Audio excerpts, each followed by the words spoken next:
El 13 de abril de 1986, un pequeño pueblo agrícola de Orrington, en Wisconsin, sería escenario de uno de los casos más intrigantes de la historia paranormal de los Estados Unidos. Todo comenzó como si se tratara de un cliché del cine de terror, pero los acontecimientos demostrarían que este tipo de hechos, llevados a la vida real, puede ser mucho más aterrador que cualquier película. Los Tolman, una familia que buscaba un lugar para asentarse, estaba compuesta por Allen, su esposa Debbie y 3 hijos pequeños, 2 niñas y un varón. Habían buscado una casa que se adaptara a sus necesidades y cuando vieron la vivienda en Orrington, quedaron prendados. Era la casa de sus sueños y además, el precio y la ubicación eran más que convenientes, de manera que no dudaron en adquirirla. La prioridad de la familia era instalarse en un lugar tranquilo y seguro, con suficiente espacio para los niños. Allen había conseguido trabajo como supervisor en una fábrica, una tarea con horarios muy exigentes, que le obligaría a regresar a su casa muy tarde por la noche. Todo marchó según lo planeado, hasta febrero de 1987, cuando la familia decidió comprar una litera de segunda mano para los niños. Allen la ensambló en el sótano y comenzó a restaurarla, sin imaginar que acababa de cometer un error tan grave que casi 40 años más tarde aún sirve de material de investigación en el campo de lo paranormal y de combustible de pesadillas para todos quienes toman contacto por primera vez con el caso de la familia Tolman.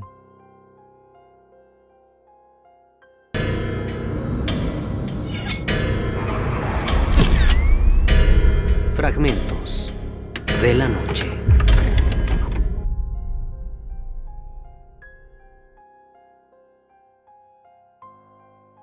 Los Tolman llevaban ya un año viviendo en su nuevo hogar.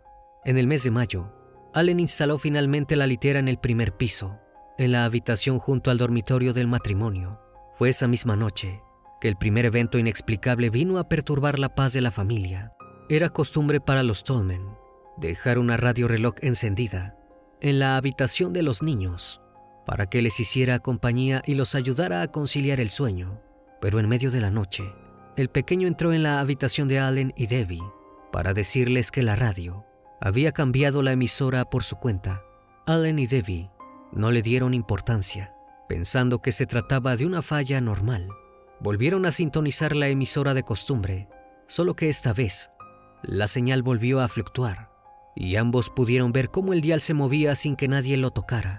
No sabían que se encontraban en el comienzo de una serie de manifestaciones que no se detendrían, por lo que tomaron el incidente como algo extraño, pero nada más.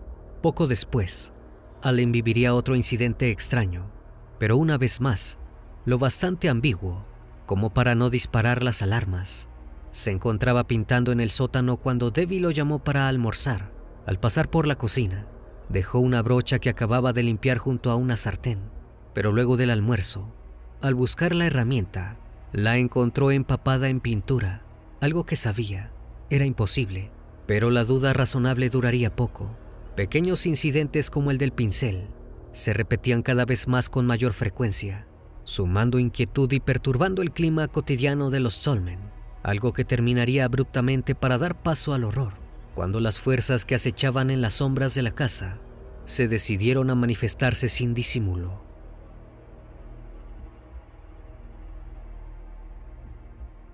La más pequeña de la familia, que solo tenía 2 años, ocupaba la litera que Allen había reacondicionado, y una tarde se decidió a contarle a Debbie lo que estaba ocurriendo en su cuarto. La niña habló de una mujer que se quedaba de pie junto a su cama por las noches. La pequeña despertaba y veía a esa figura, una anciana alta, a quien no podía ver el rostro, solo un par de ojos que brillaban en las sombras. Esta aparición parecía ser capaz de hacer surgir unas extrañas llamas rojas que desaparecían sin haber quemado nada y sin emitir calor alguno. Debbie, impresionada, intentaba ser racional, pero la acumulación de sucesos inexplicables en la casa le hizo pensar en una bruja, aunque no descartaba del todo que pudiera tratarse de una alucinación de la niña a causa del estrés. Las dudas de Debbie se esfumaron un mes más tarde, cuando su hijo entró gritando a la habitación de Allen y Debbie, diciendo que la mujer de los ojos rojos había intentado quemarlo con unas llamas rojas. Los Tolman decidieron que la situación era más de lo que podían manejar por su cuenta y decidieron recurrir a su pastor, un religioso de la zona llamado Wayne Dobretz. Dobretz accedió a ir a la casa de los Tolman para investigar, y una vez allí dijo sentir claramente una presencia maligna y alentó a los Tolman a combatirla con oración y más presencia en la iglesia. Debían fortalecer su fe para ahuyentar el espíritu diabólico que había tomado posesión de la casa, solo que los consejos del pastor no hicieron más que empeorar las cosas. Las oraciones parecieron enfurecer a lo que fuera que acosaba a la familia. En la casa comenzaron a escuchar voces susurrantes que parecían venir de las sombras. Las puertas se azotaban sin razón alguna y la horrible mujer de los ojos rojos seguía atormentando a los niños.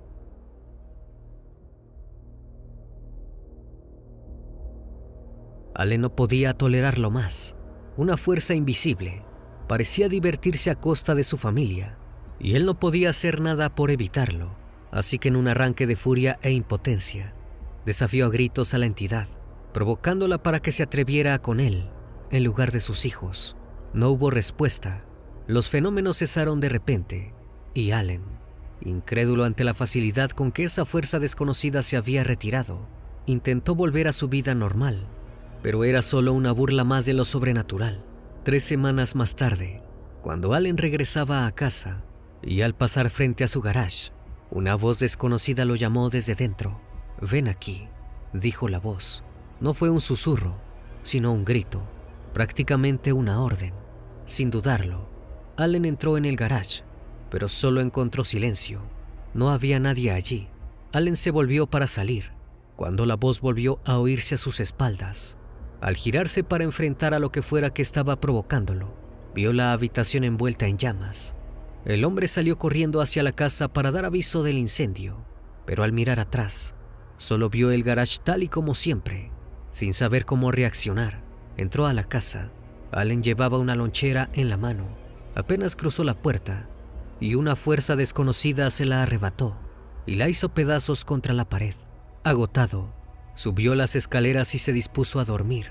Desde hacía tiempo, estaba durmiendo en el suelo junto a la cama de sus hijas, en una previsión de que algo ocurriera. Era la madrugada cuando despertó sobresaltado. Una niebla grisácea llenaba la habitación y desde el centro mismo de la bruma, volvió a escuchar la voz que lo había llamado desde el garage. «Estás muerto», dijo la voz. Luego de eso, los Tolman comenzaron a dormir todos juntos en una habitación, pero sabían que esa situación era insostenible. Ese invierno, a pesar de las incontables dificultades que acarreaba la decisión, optaron por abandonar la casa. Pero no fue una decisión a la ligera. Ocurrió un último incidente que acabó por ahuyentarlos de su hogar para siempre.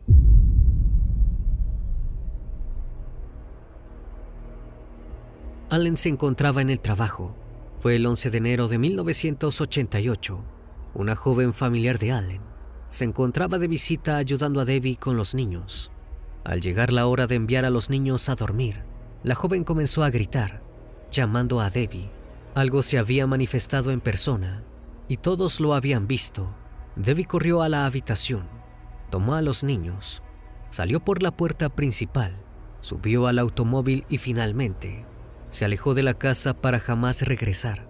Recapitulando, Allen y Debbie llegaron a una única conclusión posible. Todo había comenzado con la compra de la litera de segunda mano. 2 semanas después de abandonar la casa, llevaron la litera a un vertedero y la destruyeron para que nunca volvieran a poner en peligro a nadie más. Por supuesto, la propiedad seguía teniendo valor monetario y en febrero de 1988 volvió a ponerse a la venta, pero las desventuras de los Tolman no habían pasado desapercibidas para el vecindario y pronto los rumores comenzaron a correr. Aunque nadie tenía claro qué era exactamente lo que había sucedido, todos tenían su propia versión, desde sangre brotando de los techos o un túnel al infierno en el sótano. En poco tiempo, hubo un brote de histeria. Algunos vecinos hablaban de quemar la casa. A tal punto llegó todo que el sheriff pidió a los Tolman que hablaran con algunos medios de prensa para contar la historia y acallar los rumores. Al poco tiempo, una nueva familia se mudó a la casa y el programa, Misterios sin resolver, filmaría un episodio sobre los Stallman en octubre, con actores locales que realizaron una dramatización del caso, pero la nueva familia nunca experimentó sucesos paranormales. Los Stallman tampoco tuvieron otra experiencia aterradora o la visita de la bruja en llamas en su nuevo hogar. La historia alcanzó titulares internacionales y varios amantes de las emociones fuertes se dieron cita en la pequeña y apacible comunidad de Orrington.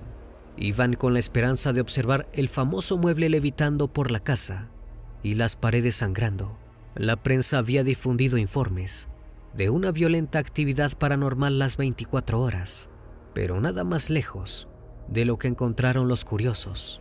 Aún así, hubo una larga temporada en que la policía debió intervenir a causa de los disturbios causados por las intrusiones de cazafantasmas, merodeadores y hasta personas alcoholizadas que intentaban entrar a la casa por la fuerza, argumentando que no tenían miedo de los fantasmas.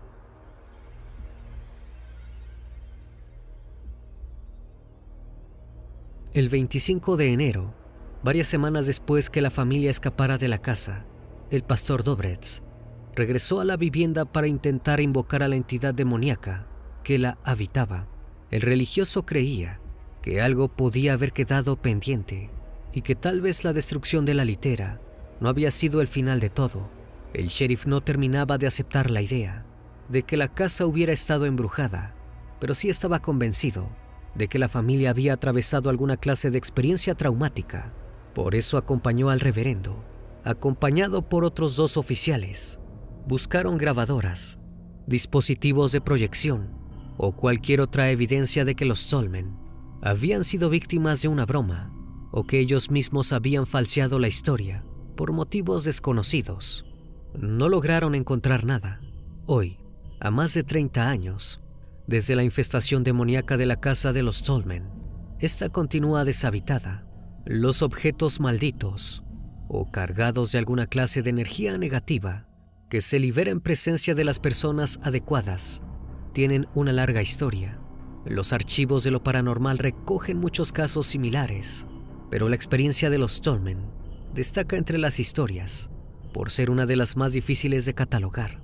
Es habitual que en los casos de poltergeist o infestación demoníaca se descubra detrás de los protagonistas alguna situación conflictiva o violenta.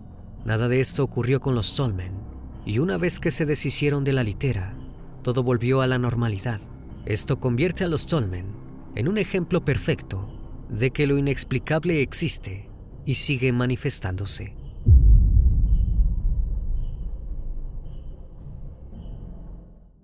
Todo comenzó en el mes de noviembre del año 2011, cuando una familia estadounidense se mudó a una hermosa casa ubicada en el 3860 de la calle Carolina, en la ciudad de Gary, Indiana. A pesar de ser una propiedad alquilada, se sentía como un hogar propio. La familia Ammons estaba emocionada por este nuevo comienzo, y ese parecía el mejor sitio para hacerlo. El vecindario estaba rodeado de casas más pequeñas, pero se respiraba un ambiente tranquilo, y eso era todo lo que buscaban, aunque la felicidad duraría poco, mucho menos de lo que se imaginaban.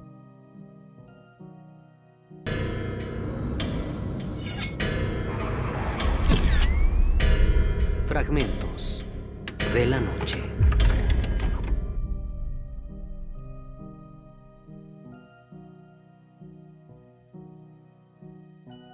LaToya Ammons, junto con su madre, Rosa Campbell, y sus 3 hijos de tan solo 7, 9 y 12 años, llegaron a su nueva casa. Los primeros días marcharon muy bien. Los niños trataban de acoplarse a su nuevo entorno, y las mujeres también. Pero inesperadamente, comenzaron a ocurrir hechos extraños. Al inicio, notaron una aparición inexplicable de insectos, similares a moscas enormes negras. Eso no tenía una explicación coherente, ya que la limpieza del sitio era exhaustiva y el clima no era apto para esos animales. Tanto LaToya como Rosa limpiaban diariamente, y en el exterior No había rastro de este tipo de moscas. Su aparición se extendió durante todo el mes de diciembre, para desaparecer de un momento a otro, sin motivo aparente. Pero esto era apenas el inicio de sus pesadillas, pues una serie de manifestaciones aterraron a la familia, sobre todo a los pequeños. En una ocasión en horas de la madrugada, Rosa Campbell, la abuela de los niños, no podía conciliar el sueño. Eran las 3 de la mañana, cuando observó lo que creyó era una sombra humana en el interior de la casa. Tuvo tanto miedo que no se atrevió a levantarse. Por la mañana, creyó que tal vez era un ladrón. Fue a revisar si faltaba algo en la casa, pero todo estaba en orden, o al menos eso creyó, hasta que advirtió unas huellas de calzado tipo bota que provenían del sótano. En otras oportunidades, había escuchado toquidos en las puertas principales, pero al abrir, no había nadie. Algunas veces escuchaba gruñidos de perro momentáneos, sin que hubiese ninguno cerca de su hogar. Los ruidos comenzaron a ser frecuentes y estremecedores. Cuando la familia dormía, el sonido de pasos acercándose era lo que despertaba a la abuela en las noches tenebrosas, como si un vigilante siniestro saliera del sótano para atormentarla. Pero todo concluía de la misma manera: huellas de botas húmedas y sucias en el suelo, que le hacían creer a la pobre mujer que estaba enloqueciendo. Así fue, hasta que en una de esas noches, al fin pudo divisar la sombra de un hombre misterioso, que al posarse frente a ella, trató de apretar su cuello con gran fuerza, haciéndola despertar abruptamente, como si todo hubiese sido un mal sueño. Pero no solo la abuela Campbell llevaría sustos traumáticos, también los menores estaban en la mira de las presencias demoníacas que acechaban la casa. Los chicos Ammons no se percataron en qué momento los espíritus decidieron atormentarlos. Un buen día, planearon una pijamada en su nuevo hogar, al que acudieron compañeros de su escuela para conocerse mejor y empezar nuevas amistades. Era la noche del 10 de marzo de 2012. Mientras todos dormían, una de las niñas invitadas comenzó a gritar, lo que provocó que todos despertaran asustados. Corrieron rumbo a la habitación de la niña Ammons para ver aterrorizados cómo estaba levitando sobre su cama, en una especie de trance. Sin pensarlo 2 veces, procedieron a realizar oraciones, hincados alrededor de la cama, suplicando que esa horrorosa escena terminara. Poco a poco, la menor descendió quedándose acostada sobre su cama y durmiendo plácidamente. Al día siguiente, su madre le preguntó qué había ocurrido, pero la pequeña parecía no recordar absolutamente nada. Debido a que varios compañeros de los chicos Ammons la vieron en esa condición, prefirieron evitar a toda costa el contacto con ellos, pues creían que estaban poseídos. Sin explicaciones coherentes, la madre trató de entender qué estaba ocurriendo en su hogar, pensando que tal vez su hija o su madre tendrían alguna afección médica que no alcanzaba a comprender. En las noches siguientes, sus hijos comenzaban a mostrar comportamientos aterradores, en los que parecían no ser ellos mismos. Un evento que marcó para siempre a la Toya Ammons fue ver a su hijo mayor ser arrojado de la habitación por una fuerza invisible y demoníaca, al momento que su hijo menor mostraba un comportamiento siniestro, en el que su rostro se transformó, sus ojos se tornaron blancos y su voz parecía haberse distorsionado. Sus palabras helaron la sangre de sus espectadores. El chico decía: «Es hora de morir, te asesinaré».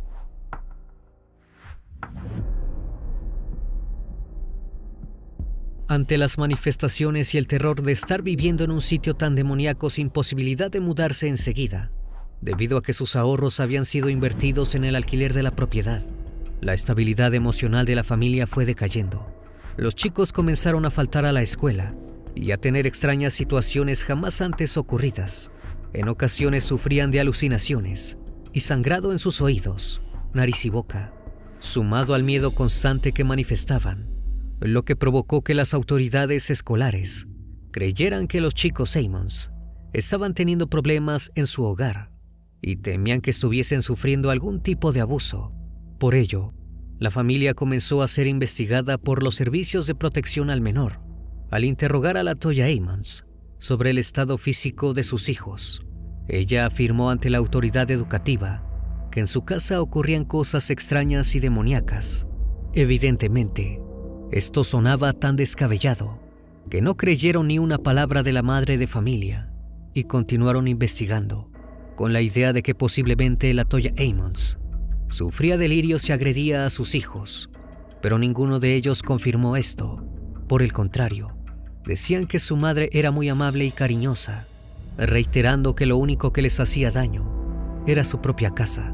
Como estas palabras no concordaban con lo que los profesores veían en los chicos Ammons en el colegio, la familia completa fue citada por médicos para corroborar que los síntomas mostrados por los menores no fuesen de abuso.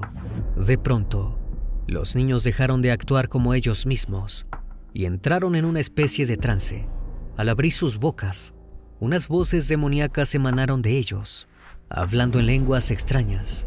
Luego actuaron como si les faltara la respiración, y en la piel de su cuello se podía ver un hundimiento, a pesar de que nadie estaba tocándolos. Ante las miradas estupefactas de médicos, enfermeras y trabajadores sociales, los chicos comenzaron a levitar y arrojar objetos. Luego uno de ellos comenzó a gruñir y a maldecir con diversas voces escalofriantes, como si más de una persona hablase al mismo tiempo. Otro de ellos hizo lo impensable, como si de efectos especiales se tratase.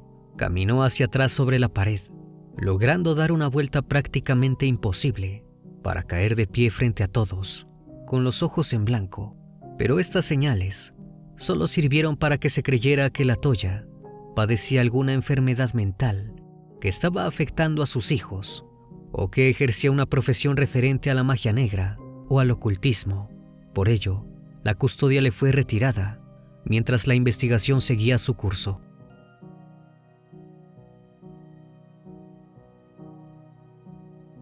LaToya y Rosa estaban desesperadas por todas las consecuencias que les estaba acarreando la maldita casa. Decidieron pedir ayuda esta vez a la iglesia y a expertos paranormales, pues los demonios estaban acabando con su familia. En la primera visita de los investigadores paranormales, pudieron determinar con su tecnología que dentro de la propiedad había entre 200 demonios que tenían el control absoluto sobre los niños, pero las mujeres no habían sufrido de posesiones en sus cuerpos y que la casa era un portal abierto por el cual los espíritus malignos entraban y salían libremente.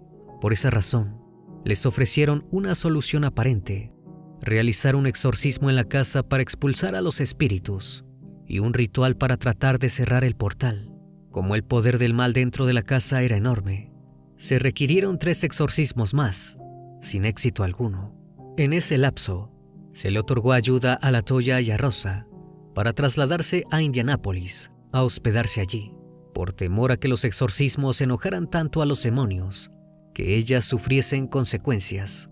Mientras tanto, en Maryville, un pueblo de Indiana, un sacerdote con muchos años de servicio llamado Mitchell Maginot fue puesto al tanto del impactante caso de la familia Ammons.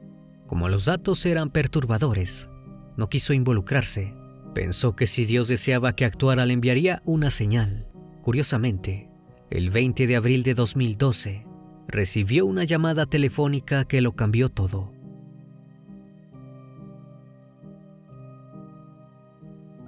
Del otro lado de la línea, se encontraba nada más y nada menos que LaToya Ammons.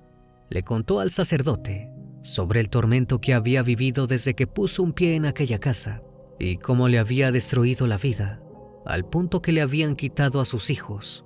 Esto convenció al sacerdote. Si bien no era un exorcista, tenía los conocimientos necesarios para ello y creyó que Dios lo ayudaría en esa tremenda tarea. Así, en conjunto con el cura, se pidió el apoyo de la policía y de los investigadores paranormales. Una enorme ayuda para un enorme problema. El caso ya era demasiado mediático. Esa noche, todos reunidos en la casa de los 200 demonios, o la entrada al infierno, como algunos la llamaban, comenzó la nueva investigación. Le cuestionaron a LaToya si en algún momento de su vida había conseguido enemigos. Ella comentó que la relación con su expareja terminó muy mal, a causa de que él era casado y ella no lo sabía. Al momento que ella narraba esto, las luces comenzaron a parpadear. Cuando ella se acercaba, las luces se apagaban y al alejarse, se encendían de nuevo. Luego las persianas de la cocina se balancearon de un lado a otro, pero el cordón para maniobrarlas estaba inerte. Al preguntarle si creía que esa persona tendría que ver con sus males, ella admitió que en una ocasión le había regalado ropa interior suya y un par de zapatos, como recuerdo, a petición de él. Y no solo eso, también notó que una fotografía familiar había desaparecido, objetos que son muy utilizados para hacer hechizos contra una persona. Luego de una inspección minuciosa, la policía encontró un sitio secreto debajo de las escaleras del sótano. Allí había unos objetos ocultos, como ropa interior de mujer, medias con la punta de los dedos cortados y un escrito con palabras en un lenguaje extraño. Una de las investigadoras paranormales notó que el rostro de LaToya se ensombreció con el hallazgo. En ese momento sacó un crucifijo que lo colocó frente a ella, provocando que la mujer convulsionara. Sus ojos se tornaron negros y su voz se había distorsionado.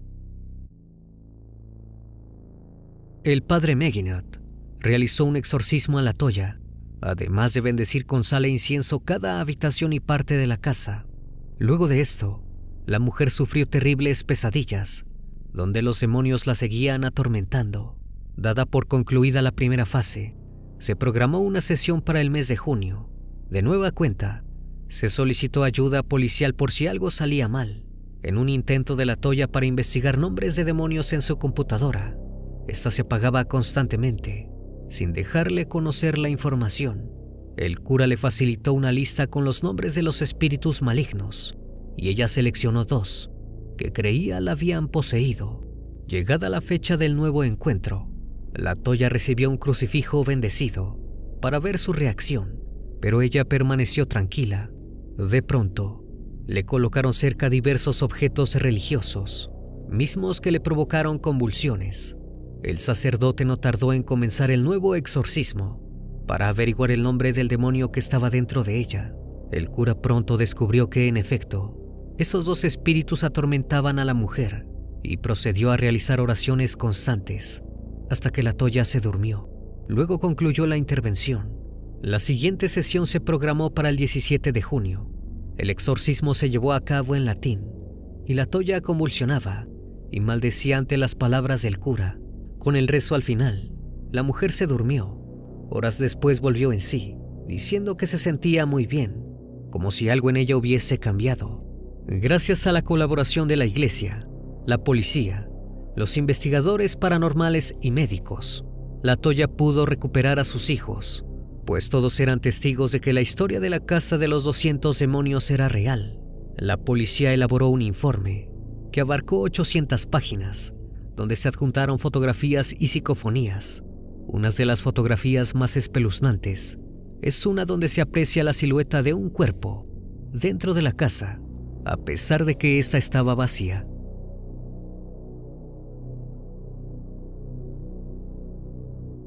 Más tarde, la propiedad fue comprada por Zak Bagans, el productor del programa Aventuras de Fantasmas. En ella se llevó a cabo la grabación de un documental donde supuestamente la familia Ammons fue invitada. Se dice que una de las niñas, al ingresar, sufrió una posesión demoníaca muy fuerte que provocó que las filmaciones tardaran más de lo esperado. Después de concluido el proyecto, Bagans decidió demoler el inmueble a causa de que la actividad paranormal no se erradicó a pesar de los intentos.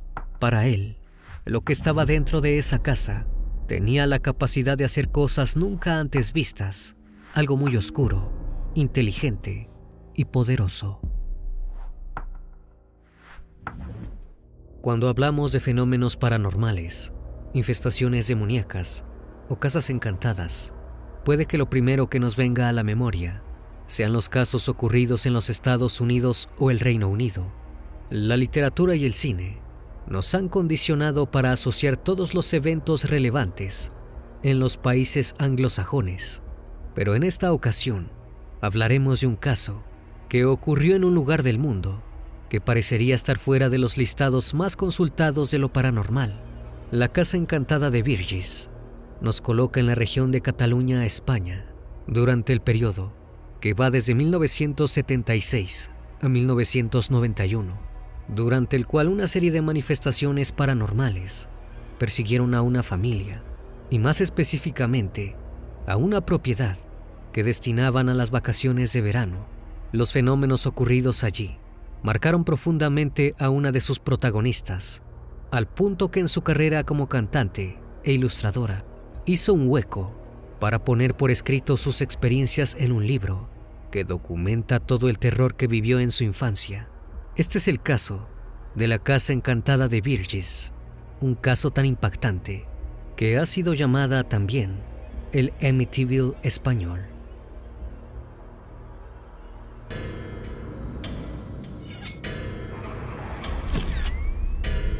Fragmentos de la noche.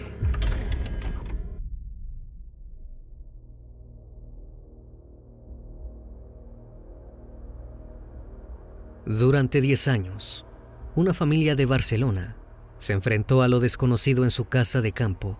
Los Fontana, quienes vivían en la ciudad, acostumbraban veranear en la vieja casona, propiedad de la familia, que estaba ubicada en el pueblo de Virgis, en la provincia de Gerona, Cataluña.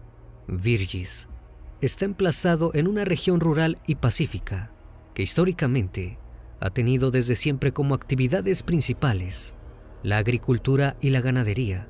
La casa de Virgis, en realidad una casona de diseño antiguo, ha sido, a lo largo de la historia, el escenario de muchas tragedias. Muchas personas han perecido allí, pero solo una ha nacido tras los muros de la casa en tiempos recientes. Se trata de una niña llamada Marta Fontana Forcadell. Con el correr de los años, creció verano tras verano bajo el techo de la casa de Virgis y poco a poco se convirtió en el centro de una creciente actividad paranormal que acabó por ahuyentar a los Fontana en 1991. Desde siempre, la casona de Virgis estuvo rodeada de misterio. Para empezar, en la misma región existe una tradición que se remonta a la Alta Edad Media. Su nombre es la Danza de la Muerte y recuerda lo inevitable de ella a través de 5 bailarines vestidos como esqueletos, quienes al son de un sonido rítmico y monótono portan ofrendas simbólicas de guadañas, cenizas y un reloj de arena. Pero la casa de Virgis tiene su propia historia. Incluso desde antes de existir, el ayuntamiento realizó una investigación arqueológica en el área donde hoy se levanta la casa. Este relevamiento reveló que en los terrenos circundantes y también bajo la misma casa se encuentra un antiquísimo cementerio. Durante la Edad Media, había en el lugar un hospital de campaña donde eran enviados los soldados heridos y enfermos. Gran cantidad de ellos perecieron en ese lugar y se les dio sepultura allí mismo. No es el único antecedente macabro. Existió allí también un castillo que contaba con una prisión y mazmorras. Una indeterminada cantidad de personas sufrieron allí tortura y perecieron. No es de extrañar que entre los múltiples mapas de lo paranormal de España, la comarca haya sido señalada como un evidente lugar de sufrimientos y tragedias.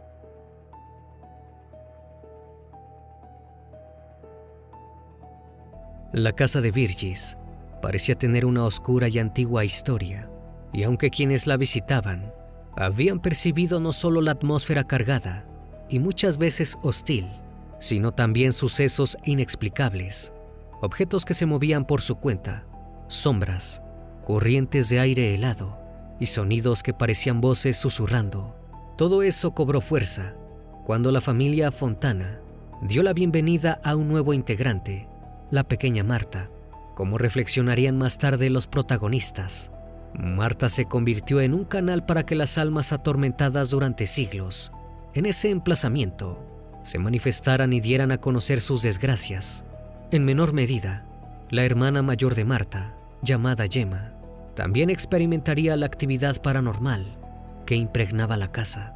Las hermanas no fueron las únicas en atestiguar los fenómenos, pero sí quienes parecían observar de manera constante esa otra realidad, como si se tratara de 2 mundos superpuestos. Estos fenómenos, repartidos a lo largo de los años, escapaban a cualquier control y eran impredecibles.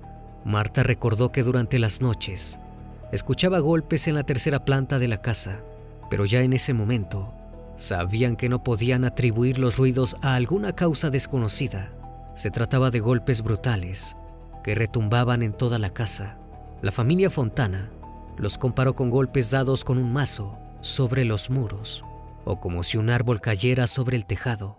No solo esos ruidos perturbaban las noches de la familia, era frecuente que los muebles se desplazaran por su cuenta, produciendo quejidos, y había un sonido más, que solo pudieron comparar con grandes cadenas metálicas que se arrastraban por el suelo, solo que nunca vieron estas cadenas, ni tampoco a quién podría estar acarreándolas.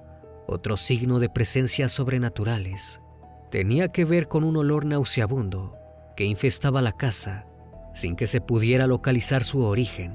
Marta Fontana recuerda ver a su madre con una cubeta de lejía recorriendo la casa y limpiando constantemente, pero sin poder eliminar el olor.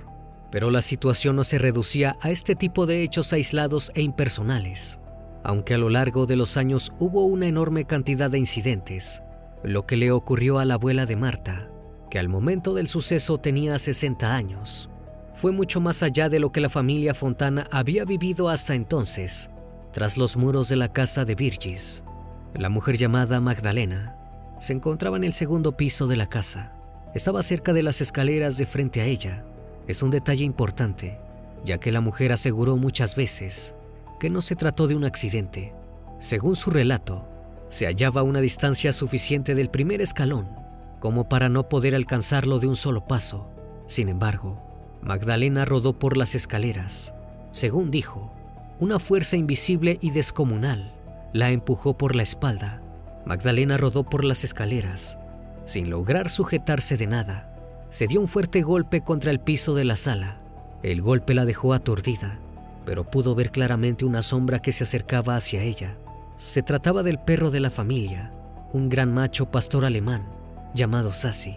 El perro era un animal criado para proteger la propiedad y a la familia, por lo que subió la escalera a toda velocidad ladrando. Era evidente que había detectado una presencia hostil y se proponía a enfrentarla.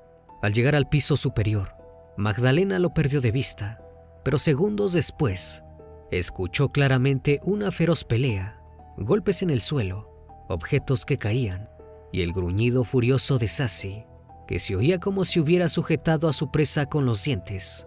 La lucha se extendió por algunos segundos más, pero de repente se repitió la misma escena que con Magdalena. El perro fue arrojado escaleras abajo por la misma fuerza espectral. Sassy salió peor librado que la mujer. Se encontraba muy herido, y eso no podría atribuirse solo a la caída por las escaleras. Era evidente que había tenido una feroz pelea, pero era imposible determinar contra qué o contra quién.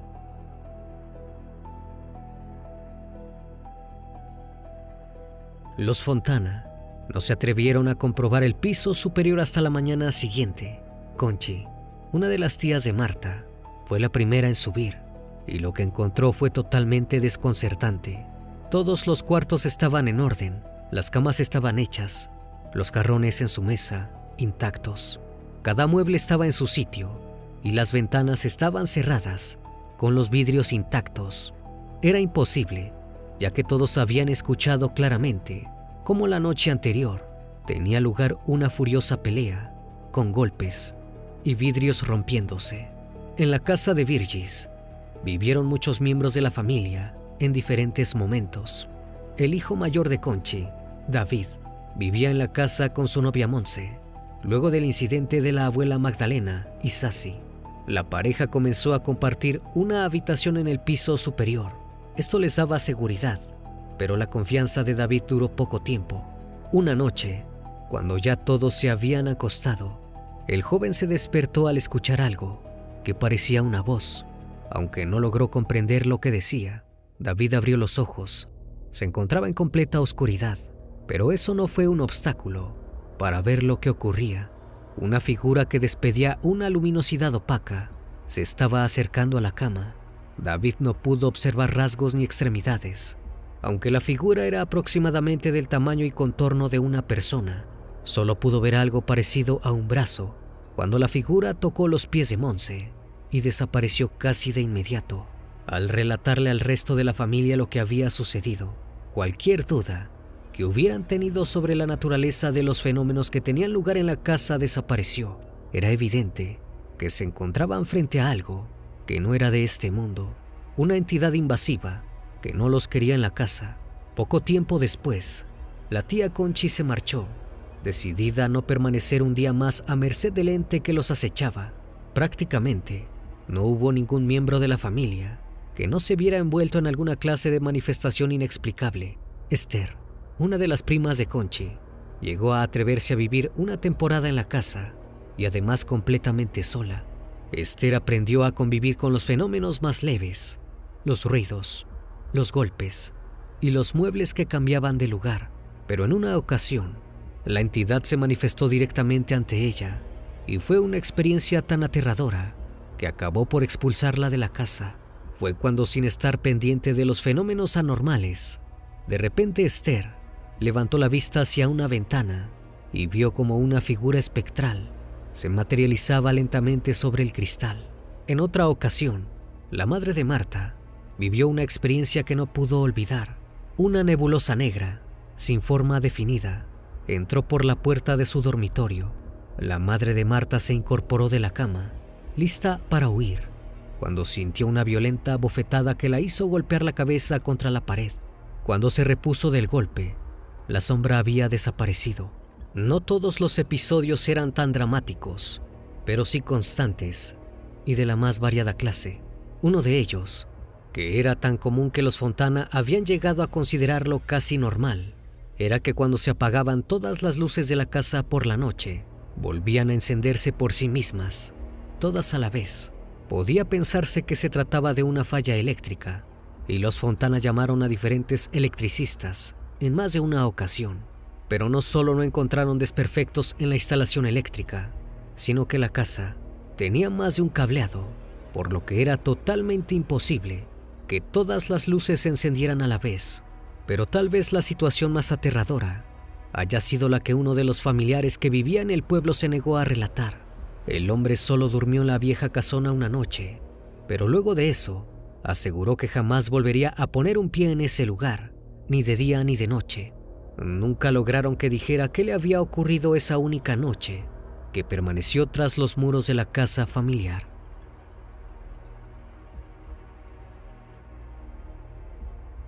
En 1991, la familia Fontana decidió abandonar para siempre su casa de verano, y los parientes de la localidad de Virgis tampoco quisieron hacerse cargo de la propiedad.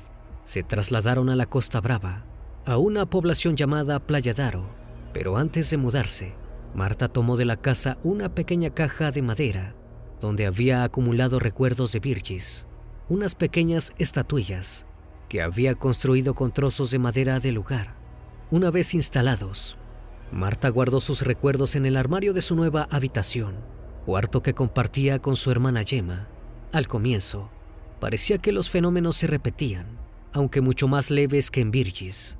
Eso fue así hasta que una noche, tanto Marta como Gemma vieron salir del armario una entidad difusa, de forma vagamente humana, que se lanzó sobre la cama de Gemma.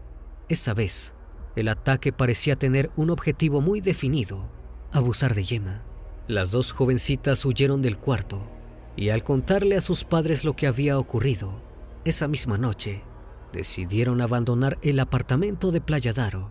En esa segunda mudanza, la cajita con los recuerdos de Marta quedaron olvidados, y los Fontana nunca volvieron a sufrir fenómenos paranormales en su nuevo hogar.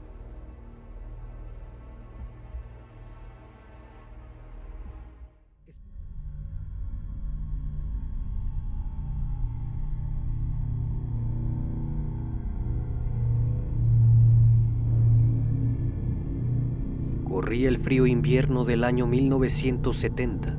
Una familia de 7 personas acababa de comprar una propiedad muy espaciosa, una granja simplemente perfecta para habitarse lo más pronto posible. Todo parecía tranquilo y encantador, hasta que notaron a los vecinos que miraban extrañados y rumoreaban entre ellos, lo que se podía decir que era insólito, pues nadie conocía a los nuevos propietarios. La persona que vendió la propiedad concluyó el trato diciendo: deja las luces encendidas por la noche. Fragmentos de la noche. La familia Perrón, la cual estaba conformada por Roger y Caroline, junto con sus 5 hijas, Avril, Andrea, Cristina, Cynthia y Nancy, se mudaron a su nueva casa en enero de 1971. Con mucho esfuerzo habían logrado adquirirla, pues habían invertido todo su dinero en ello, para que las pequeñas tuviesen un lugar grande y espacioso para su crecimiento.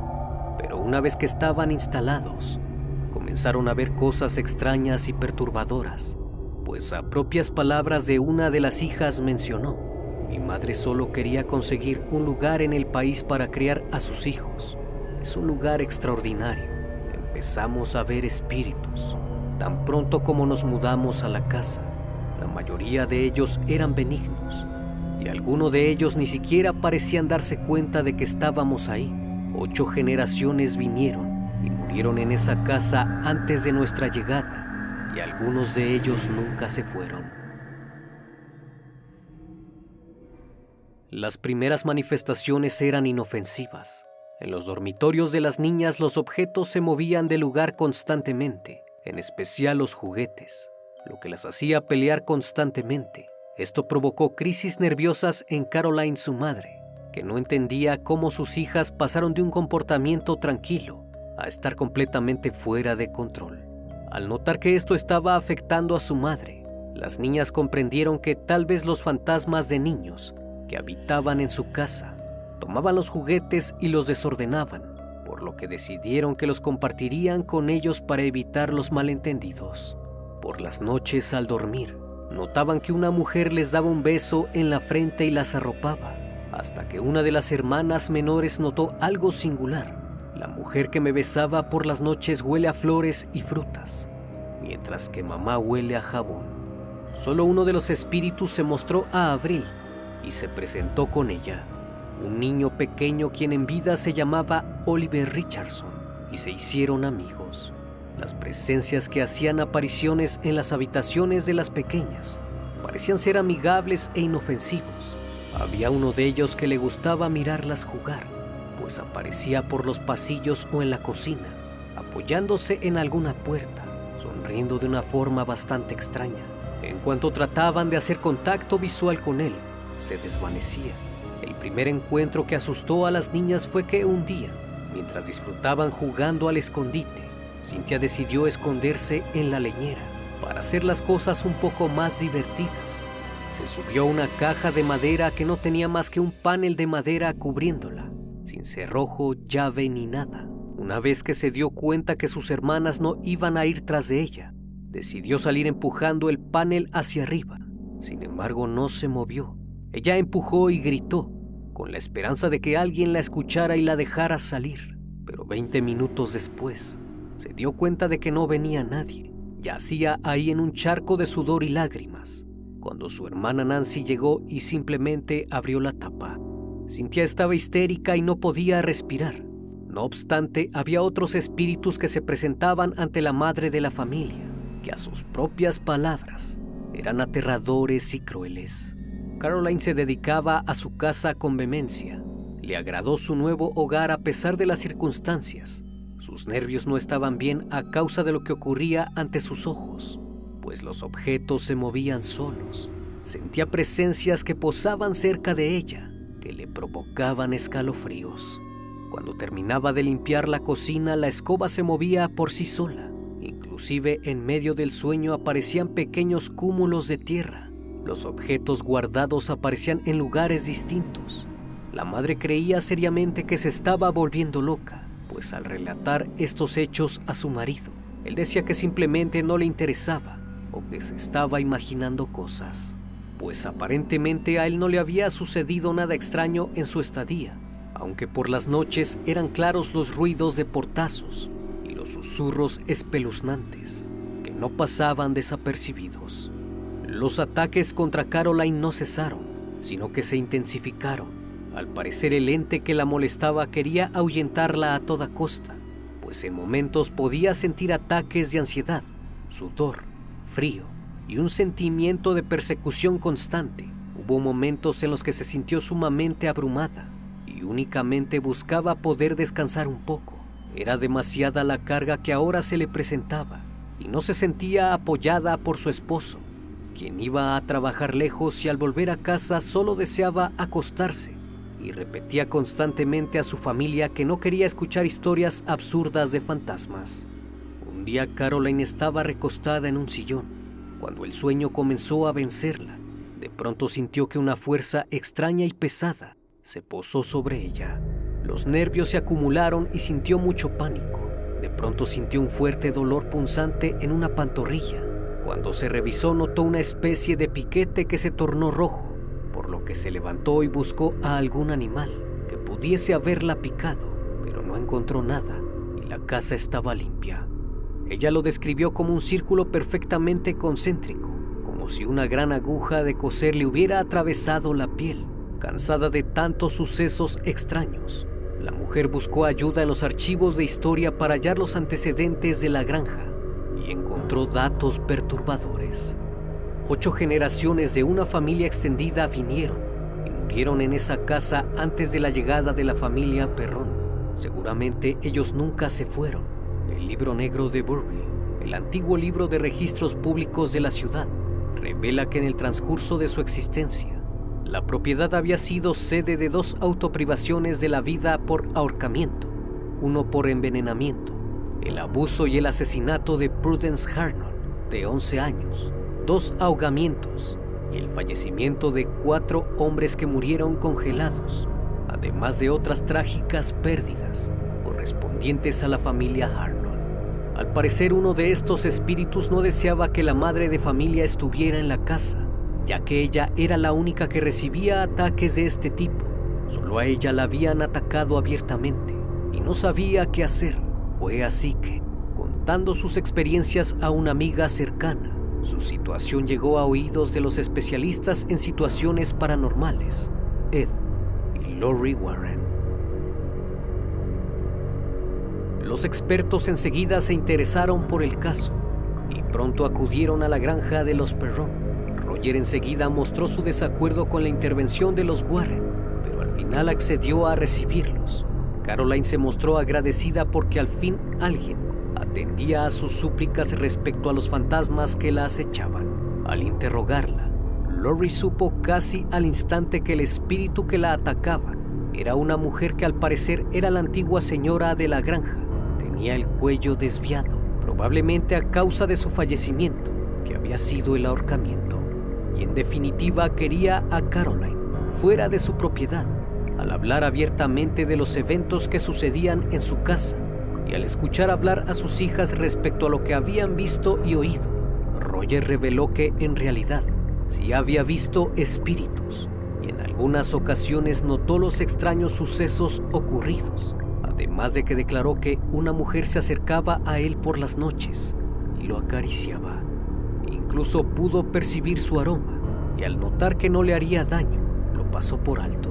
Cuando su mujer le decía acerca de los ataques que recibía, creyó que exageraba y también sabía que no podían hacer nada al respecto, pues sus pocos ingresos no les permitirían mudarse y nadie tendría dinero para comprarles la propiedad, pues en esos momentos había una crisis.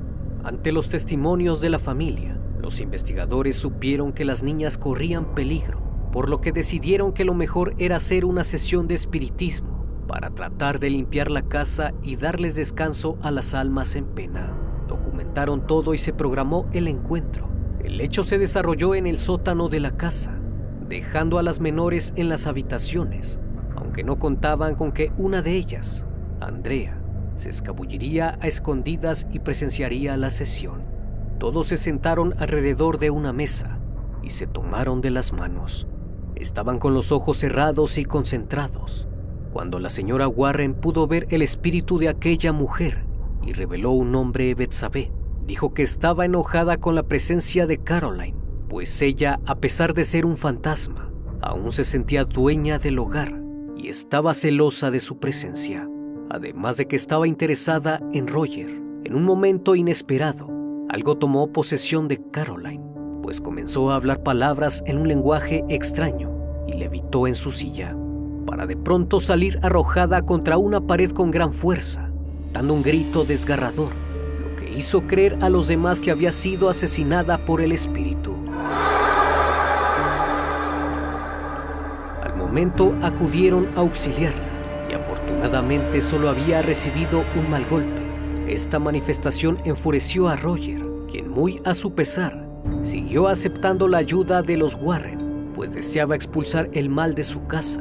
Conforme la investigación avanzó, se descubrió que en tiempos antiguos, por el año 1844, una mujer de nombre Betseba Tyler, quien vivió cerca de la granja de los Perron, estaba casada y había sufrido la pérdida de sus hijos cuando eran niños. Aunque lo más interesante era que aparentemente había sido acusada de brujería y que había privado de la vida a un pequeño bebé al clavarle una aguja de tejer en la cabeza, supuestamente como un pacto al diablo para que le diera belleza y juventud duradera, pero sin pruebas contundentes, por lo que fue declarada inocente. También se le adjudica haber sido cruel con sus sirvientes, pues los golpeaba y les hacía pasar hambre. Pero curiosamente ella había sido únicamente la vecina de la antigua familia Arnold, por lo que su obsesión por ser la dueña de la granja no tenía algún sentido. Aún así, la señora Warren estaba convencida de que ella era el espíritu que atormentaba a Caroline, pues deseaba quedarse con su familia y la había atacado con una aguja de tejer que probablemente se había llevado al más allá para convertirse en una fuerza demoníaca llamada Betseba.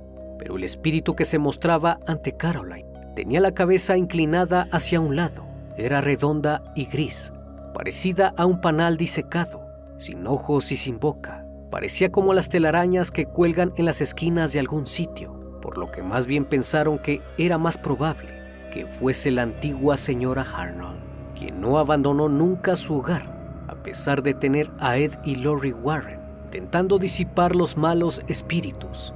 Terminaron haciendo más daño que bien y nunca tuvieron éxito en liberar la casa de su horror, tanto así que Roger les prohibió volver a su hogar.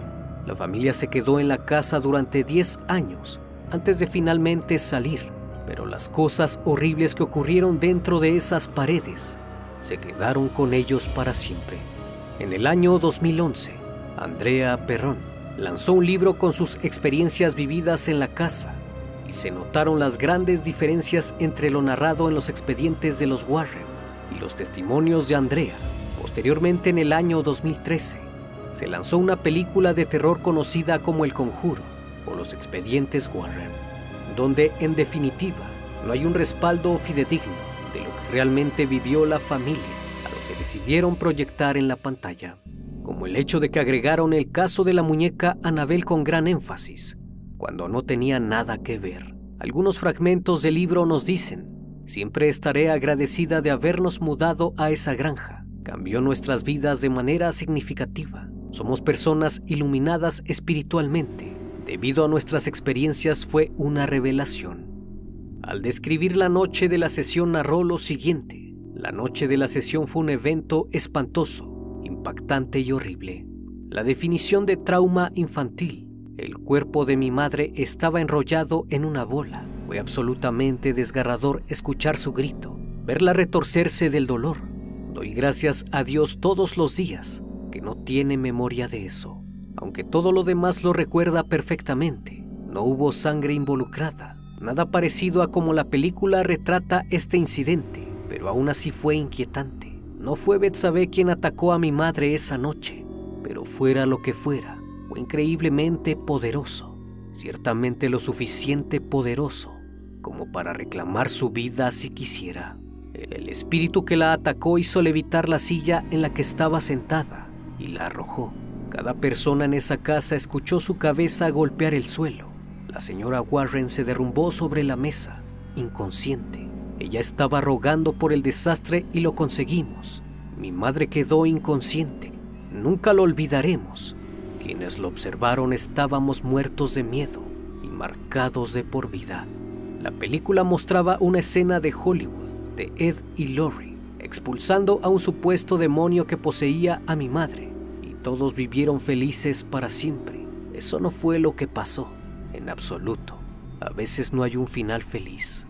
Todos los que llegaron a esa casa después de los Perrón han experimentado algunos tipos de fenómenos sobrenaturales. Algunos han salido gritando y corriendo por sus vidas. Un hombre que se mudó ahí para iniciar la restauración de la casa cuando se vendió, salió gritando, sin su coche, sin sus herramientas y sin su ropa. Nunca regresó a la casa y por lo tanto las personas que compraban la misma y propietarios siguientes se mudaban brevemente dejando vacante la casa por varios años. Años después la familia Perrón fue invitada al set de filmación de El Conjuro, aunque Caroline no acudió. Se dice que al momento en que las hijas se presentaron en el set, un fuerte viento arrasó con cámaras y luces. Curiosamente, Caroline estaba lejos de ahí, pero al mismo tiempo cayó repentinamente y se rompió la cadera. Desde el hospital ella dijo: «Ese espíritu no me dejará en paz».